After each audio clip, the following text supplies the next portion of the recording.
welcome once again to the Dr. Zeero Free Magic Secret Show, where we investigate all forms of magic, and today is the 101st episode of this program.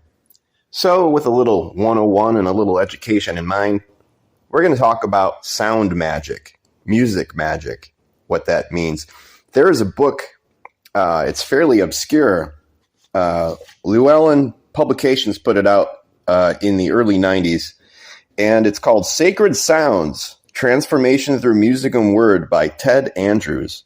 And it's one of the best manuals about all the little magical secrets that have to do with music and healing through it and changing your environment by the vibrations of sound.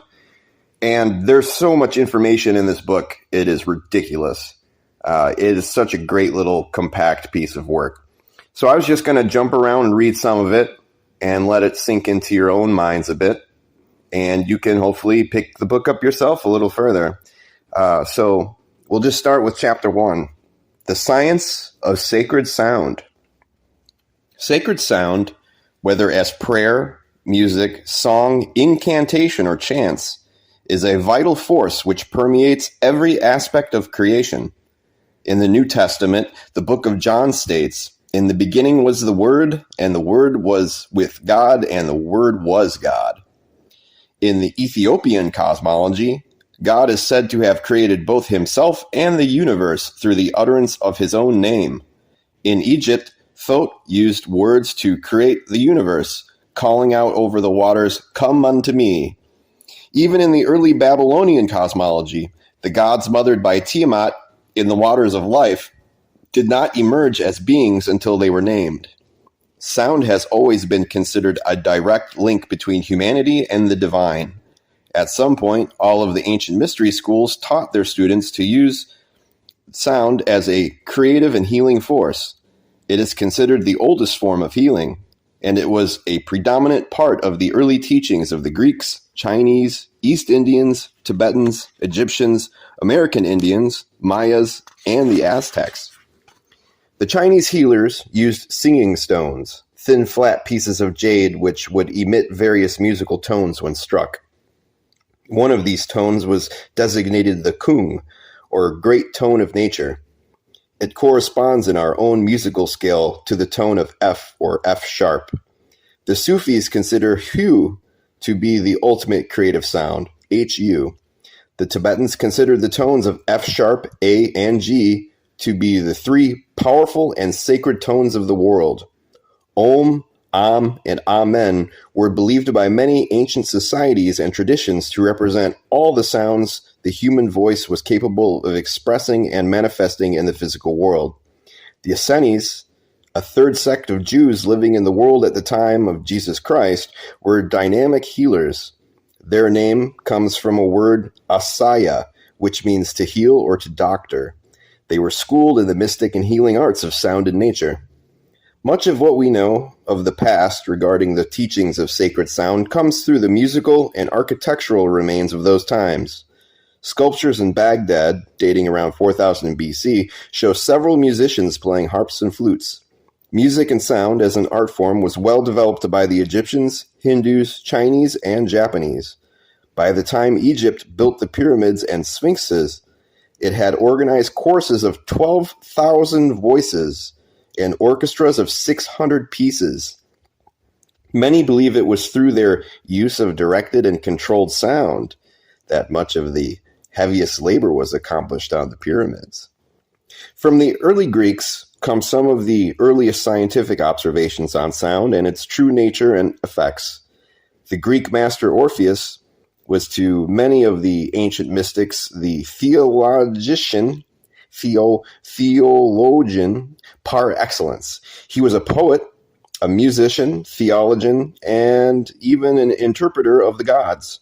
He was considered the first of the world's singers. The Greek mythologies speak of him as the son of Apollo, the father of truth, wisdom, and divination. His mother was Calliope, one of the muses.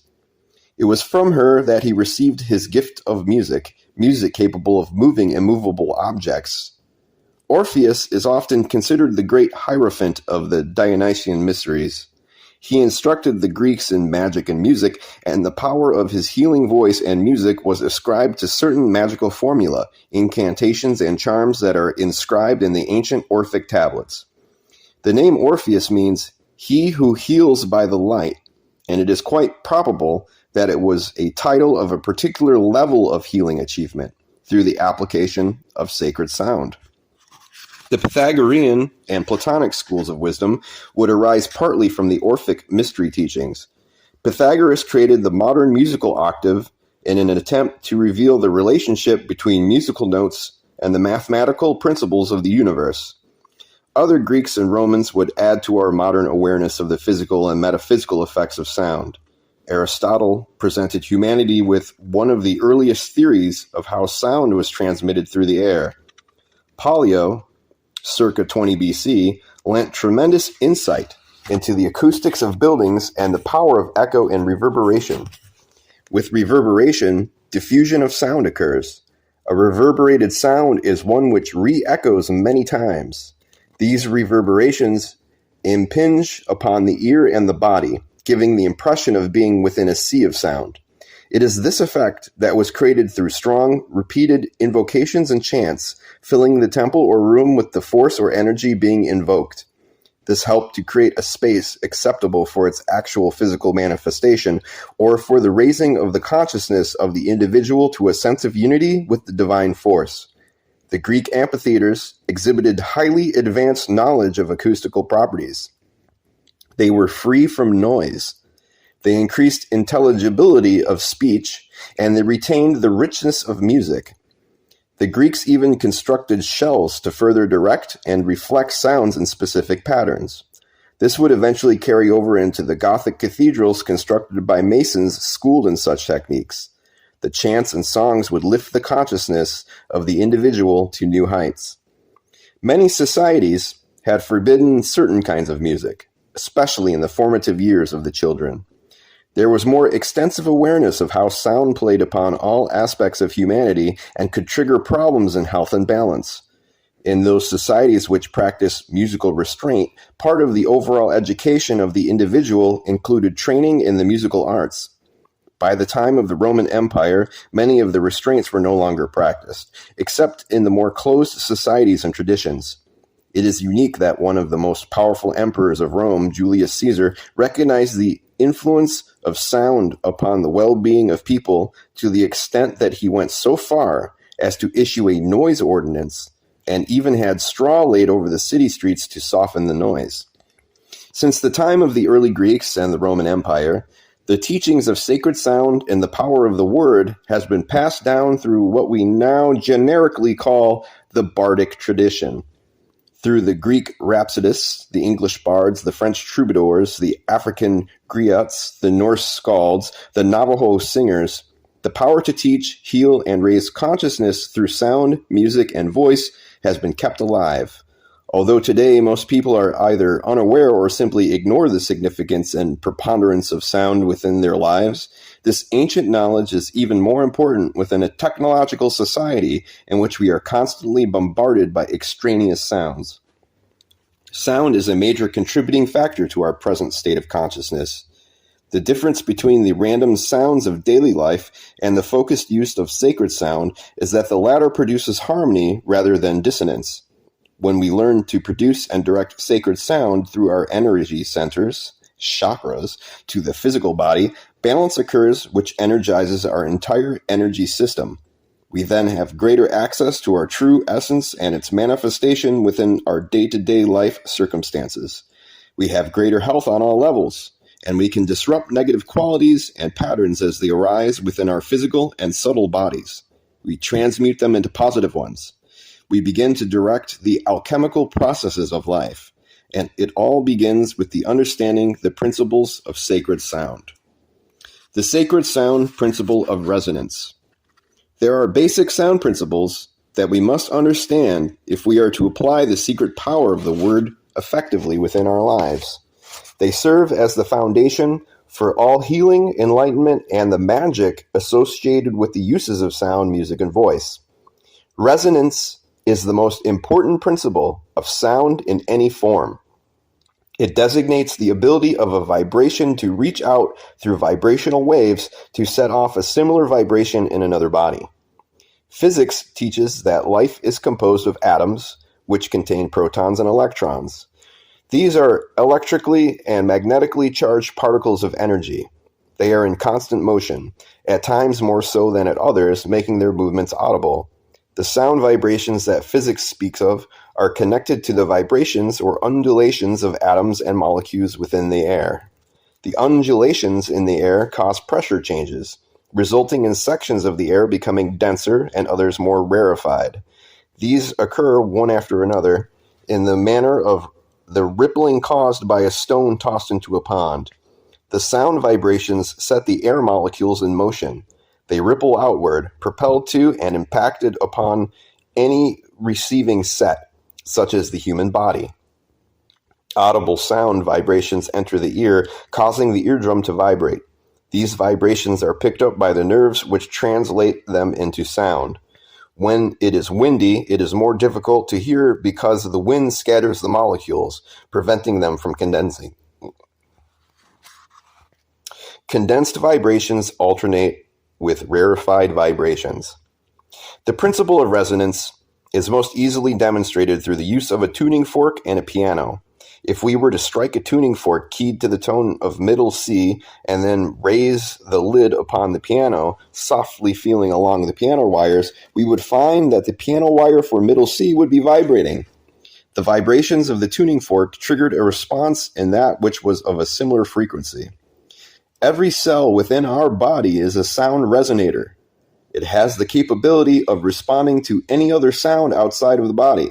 Every organ in which cells of like vibration have gathered to form that organ will respond as a group to particular sound vibrations. The various systems in the body will also respond to sound vibrations, as will various emotional, mental, and spiritual states of consciousness. The human body is a bioelectrical system. The bioelectrical energy is created in varying frequencies through muscular actions and can be altered, strengthened, or balanced through the use of sacred sound. This occurs through the quality of resonance. We can stimulate an immense number of sympathetic vibrations within our body and mind by learning to direct and control our voice, and by using certain musical instruments, tones, and forms of music. Where there is imbalance, we can use directed sound to bring the imbalance back into its normal parameters. Our body knows how to take care of itself. Unfortunately, we do not always assist in its process. Through lack of exercise and poor diet, our system can get out of balance. When this occurs, the body must perform twice the work. It must first go about the job of restoring balance before it can correct and eliminate what created the imbalance. We can use sacred sound techniques to restore the balance and thus allow the body to do what it knows best. In metaphysics, we are taught that we are a microcosm in the universe. This means that we have all energies to some degree within us. In our physical or subtle bodies, we have all of the inherent energy vibrations of the universe. This vibration can be both physical and non-physical, involving tangible and intangible energies. Most humans find it easiest to perceive the physical nature of a vibration. It is definable and more tangible, such as pulsations in the air from sound or from other sources. Vibrations that are not recognizably physical still affect us and can be sensed and felt if the intuitive and physical perceptions are heightened. We have a capability of resonating or responding to all sound vibration, positive or negative.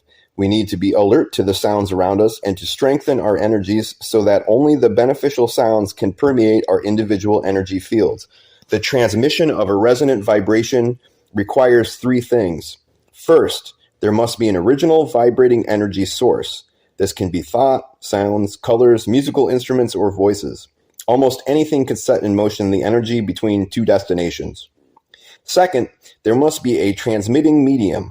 With few exceptions, almost anything is a good medium for transmitting sound vibrations. For humans, air is the most common carrier. The motion of the vibrating origin is passed from one molecule of air to another and so on. The human ear can pick up vibrations between 16 and 20,000 vibrations per second. However, the human body will still feel pulsations that are not heard.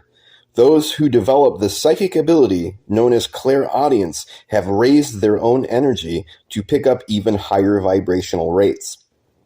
Third, there must be a receiver of the vibration, something which will receive and respond to the energy or sound vibration being sent. Remember, our entire body is a sound resonator with the capability of responding to a multitude of vibrations. This reception and response to outside vibrations can occur in a sympathetic manner or through a forced manner. Sympathetic vibration, or resonance, occurs when two or more bodies have similar or identical vibrational frequencies, making them more easily compatible. There is an innate sympathy. This is sometimes known as free resonance. The important factor in sympathetic resonance is the readiness of the individual to respond to a particular frequency. This reveals much about the relationships we form. In this aspect also lies the answer to the occult axiom: when the student is ready, the teacher appears. Through sympathetic resonance, group rapport is established, and individuals respond to the energies of others. Because of this quality of resonance, teaching is simply helping someone realize what they already know. In those groups that come together for a singular purpose, that purpose serves as the media for establishing sympathetic resonance among the group participants. Forced resonance occurs when two energy systems have different frequencies, and the stronger vibration is transmitted to the other by force. This has both positive and negative aspects to it. These sound principles are neutral, and it is only their application which determines the inherent goodness or evil. Many forms and manifestations of black magic and the abuse of mind power can come as a result of forced resonance. It is because of its sheer force that many may get caught up in its practice. It is through forced resonance that such phenomena as peer pressure also occurs. The combined force or energy of the group overwhelms the energy of the single individual and forces it into resonance with that group.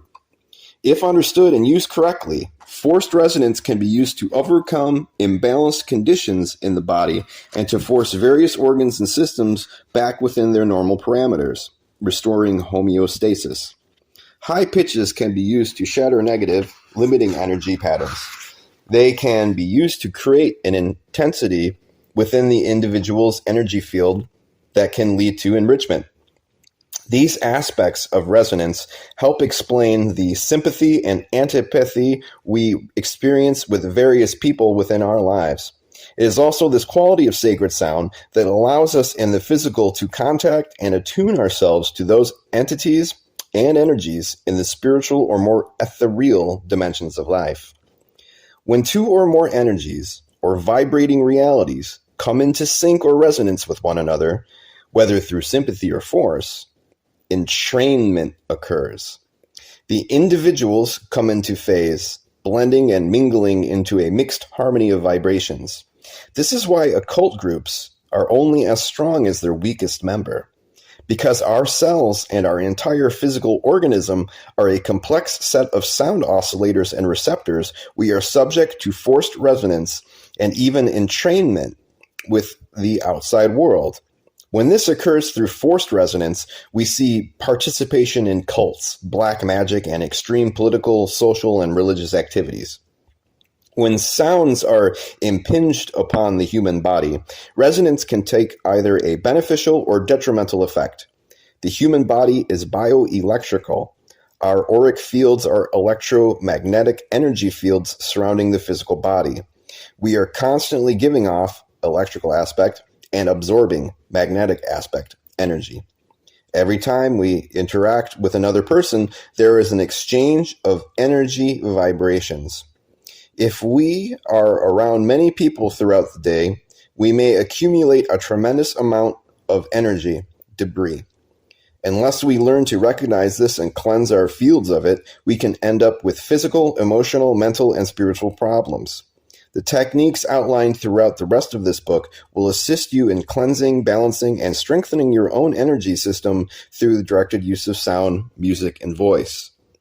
Part of the secret power of the word involves learning to control and direct our resonance with other energies. We must develop the ability to discriminate among energies. We must learn to use specific techniques to keep our energies vibrant, strong, and resonant so that we only respond to that which we desire and direct. All sound and tone can fall into one of two categories, musical or non-musical. In this chapter, we will explore the musical effects of sacred sound and how they can be applied by anyone, regardless of musical background or knowledge. Everyone is musical. Everyone holds the gift of music within them. It is intrinsic to the nature of us all, without exception. We have been surrounded and nourished by music since the moment of conception, from the sounds carried to us through the amniotic fluids during pregnancy to the rhythmic beat of our own hearts. Music and rhythm are life itself. Music is healing, and we must make it a conscious and active part of our lives. We must participate in music as we did as children. This is not just listening to it or using it to fill voids of silence in our lives. We must learn about it from an entirely new perspective. We must realize that within music lies all the wonders and keys to the miracles of life. Within music lies all of the principles of life, natural and spiritual. Music can facilitate the process of change and growth. It is recognized that a child responds to sound even while in the womb. That the earth is our mother now, our womb, and we need to learn to work with the sounds of the earth much more creatively than in the past. You do not have to be quote-unquote gifted to benefit from work with sacred sound and music. Musicians are exceptional, but they are only gifted in the sense that they willingly and lovingly receive this gift which is available to all. They have taken what is part of us all, what is offered to us all, and then they have magnified it and made it their own. Even if we all can't be musicians, we all can be musical. The consequences of higher consciousness and divine communication live on through music. When played, music will continue to pulse outward into the field of energy beyond us long after the actual sound has faded from audible awareness. Look how often we hear a tune in the morning, and we hum or hear it within our head throughout the rest of the day. This phenomenon says much about the spiritual and lasting effects of music. It even tells us that the possibility of communicating by music with the unseen is immeasurable. Modern society views music in two ways, as an art form and as a commercial product. Music needs to be considered in a third way, as a power of universal force.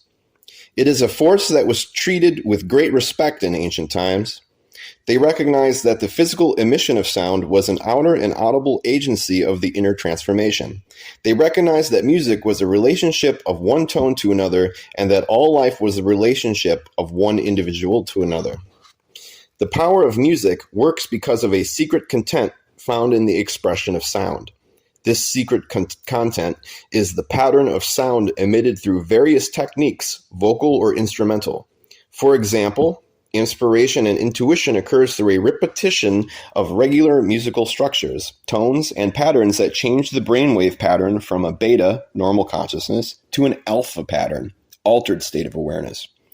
Certain modes, minor and major, were deemed more powerful. As a general rule, the minor modes were considered carriers of great force and power and could affect changes in emotional and physical states. The major modes were uplifting and energizing. The minor mode draws the energy into the physical, and the major modes lift the individual to the spiritual.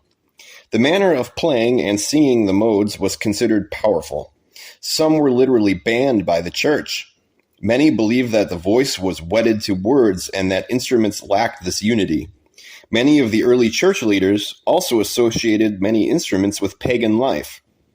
The lyre and flute, for example, were strongly associated with pagan dances.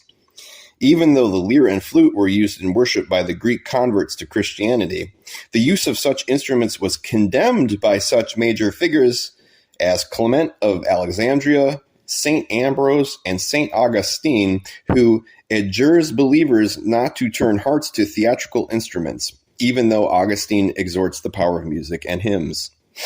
The church often believed that pagan musical instruments were derived from ancient magical practices that utilized music to invoke unseen beings and power. This was especially true regarding the singing of hymns.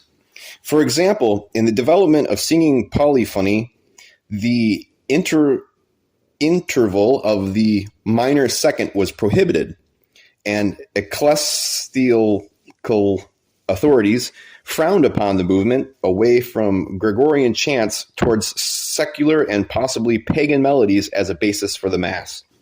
In the traditional Greek music, in the early chants and even in the folk songs, the text and the melody were united.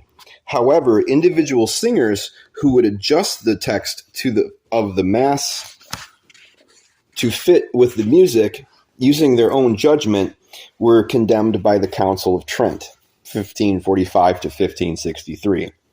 The difficulty today in reawakening much of the ancient knowledge and power of music lies in relating the old models to modern modes of awareness. The pitch ratio of ancient times would have to be tempered to today's world. Our own energy and expression is much different than that of thousands of years ago. When we apply the musical principles of the past to the present, it is not the individual notes that are of key importance, but rather it is the relationship of one tone to another. Western society's scale is chromatic. It includes the basic 8 notes from C to the next higher pitch of C, D, E, F, G, A, B, C. It also includes the sharps and flats in between them. On the piano, this would constitute not only the white keys, but the black keys as well. Many ancient societies used a pentatonic scale based upon 5 distinct notes. This is comparable only to 5 black keys on the piano. However, the black keys only represent one arrangement of the many possibilities in a pentatonic scale. Technically, any 5 notes can be considered a pentatonic scale. Language, and the words and sounds that comprise it, is poorly understood. Misconceptions abound. It is presumptuous of humanity to think that its nature is self-evident, or that we know all we need to know simply because we speak it. Philosophers have always been greatly interested in it and its psychological connections to humanity. Language and its expression is of central importance to understanding our thought processes. It is critical to realizing our spiritual aspects and how those spiritual aspects interplay with our life on physical levels. Linguistics is the study of language, but there is also what could be termed metaphysical linguistics, how language affects us beyond the physical realms. The study of language and its uses has a long and ancient history. It is generally believed and accepted that most of our modern languages stem from forms of the Sanskrit language. Sanskrit in and of itself is dead, but Indian yogis still use Sanskrit words and sounds because of their sonorous effects to enhance their meditations. The languages of many ancient traditions and rituals are still considered sacred, and any changes in the words or their pronunciations is felt to threaten the inherent power of these words. What the ancient mystery traditions had in common was the recognition of the power of language and spoken words. Knowing the real name of a being is still believed by many to give the possessor of this knowledge a certain power over that being. The ancient teachers and masters used symbology to communicate many of their teachings. They recognized the power of words and languages. Words were precisely selected by the teacher. Pythagoras, for example, was a great teacher, and there are many stories about his teaching methods. He wore masks so that his students would be influenced by the words themselves and not by his facial expressions. In this way, the symbology of the language had to be searched out and understood individually.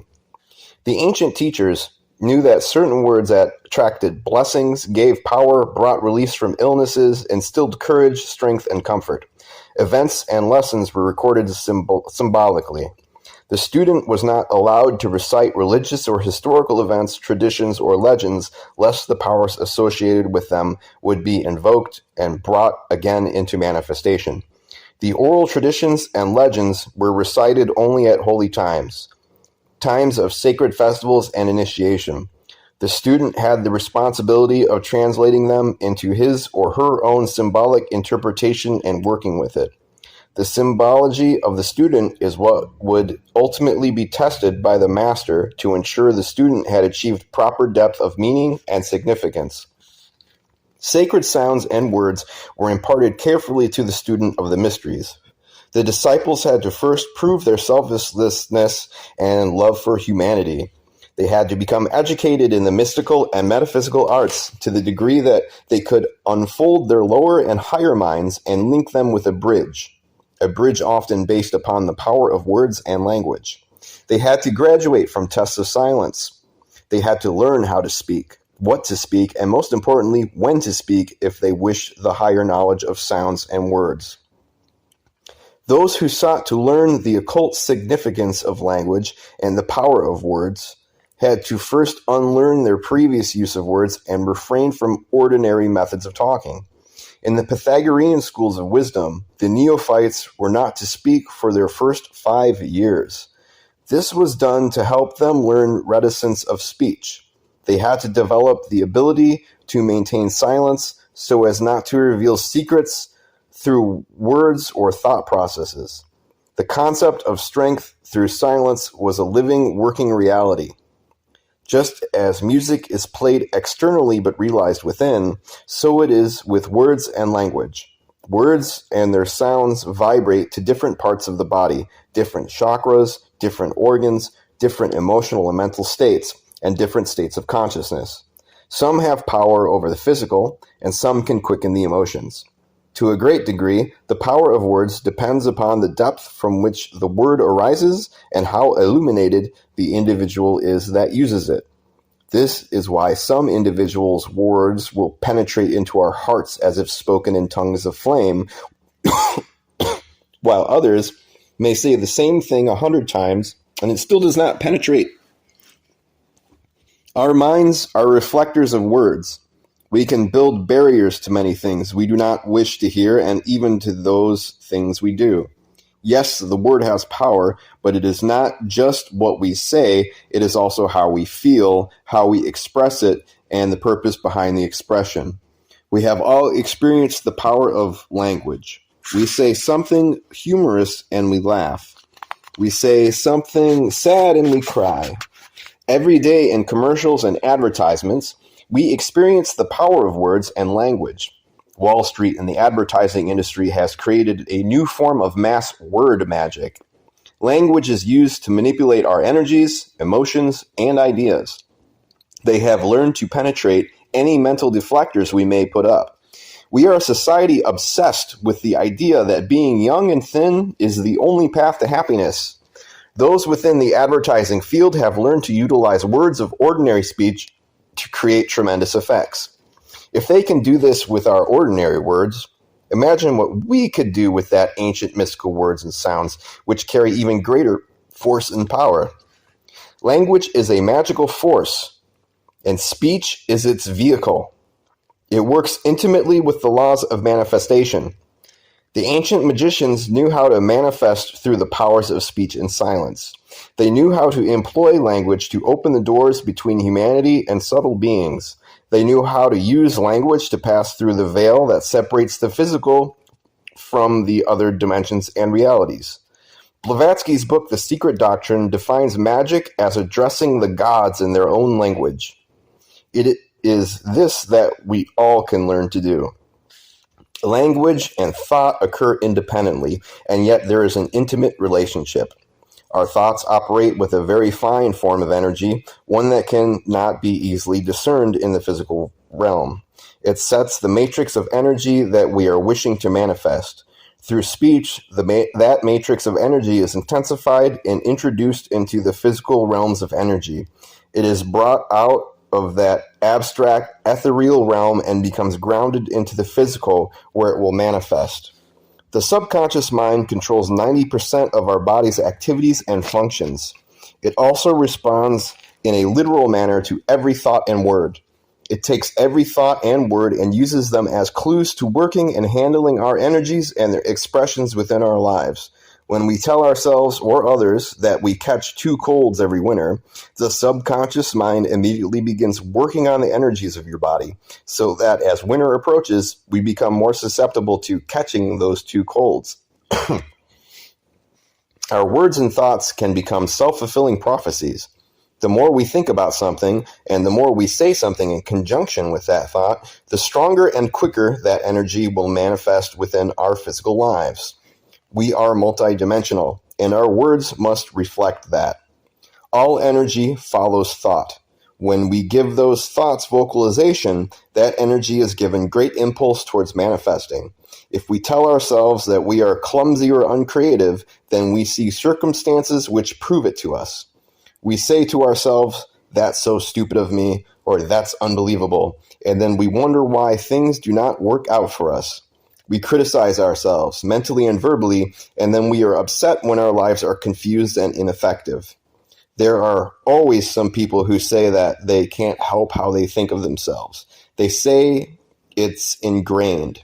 That's how they were treated as a child. If so, that is sad. But if we continue those same patterns ourselves, then it is sadder still. The past cannot be changed, but the future is being shaped by our current thoughts and words. When we emit words that relate to our thoughts, positive or negative, we are releasing that mental energy matrix into our physical lives. So, that's just a taste of this wonderful book called Sacred Sounds, Transformation Through Music and Word by Ted Andrews, which came out in 1995. Great year for everybody, I hope. It was a great year for Dr. Zeero. Once upon a time. So, that's it for the Dr. Zeero Free Magic Secret Show. Hit the subscribe button. Let people know I exist. I'm Zeero. I have no arms. I have no legs. I'm nothing. I'm just a voice floating in space. And unless you tell people that I exist, they're never, ever going to find me because I can't promote myself. So, that much said, I hope y'all have a great evening, day, wherever you may be. And here is, as always, one rockin' outro. Later, guys.